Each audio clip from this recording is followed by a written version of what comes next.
The notion of a psychological mirror is a concept that kind of goes back to the beginnings of the founding fathers of psychology, Carl Jung and Freud. And they were the first ones kind of to start the notion, and it branched out in a number of ways. And when we look at the notion of utilizing a psychological mirror in relation to a relationship, is that we're trying to choose a way in which we can view ourselves.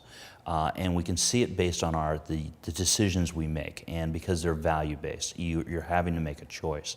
And when we look at our partners, we can discover a number of things that we value. The choice of our partners, who she is, why she is, what type of person she is, why am I attracted to it, what are the things that I'm getting out of the relationship, what are my needs that are being fulfilled by having this relationship. If I look and analyze these, I can start to understand myself in a much greater way.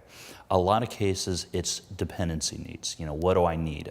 Things that I have to, whether it's this sense of security, warmth, being loved, so forth. For example, a lot of guys go out and try to get laid because they need a sense of validation. Understanding what's driving that behavior can actually help the individual grow. Because clearly, we don't want to be using relationships just to fulfill these dependency needs, and because it's an addiction. And it's an unhealthy one.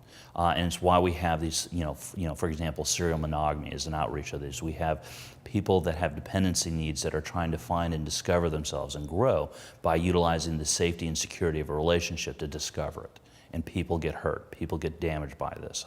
And done a number of times, it becomes your personal narrative. We can also look at relationships to find out what our developmental tasks are. What's the next thing I need to learn in life to progress? And obviously, when you look at failing relationships, it's a node, it's a conflict point, but it's an area where you're not adequate. Your skills, your development aren't adequate to overcome this, and it's in jeopardy. And we can either choose to look at these moments in time and learn from them, and to direct our energies to modify that behavior or that condition, or to prevent those from ever occurring, and learn.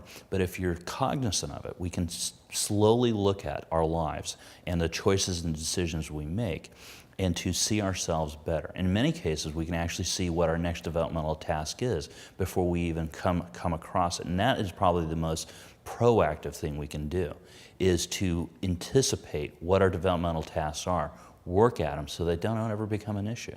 And that is the importance of actually learning relationship skills, is that they teach a lot of these things. They avoid these common pitfalls that mankind has made through millennia.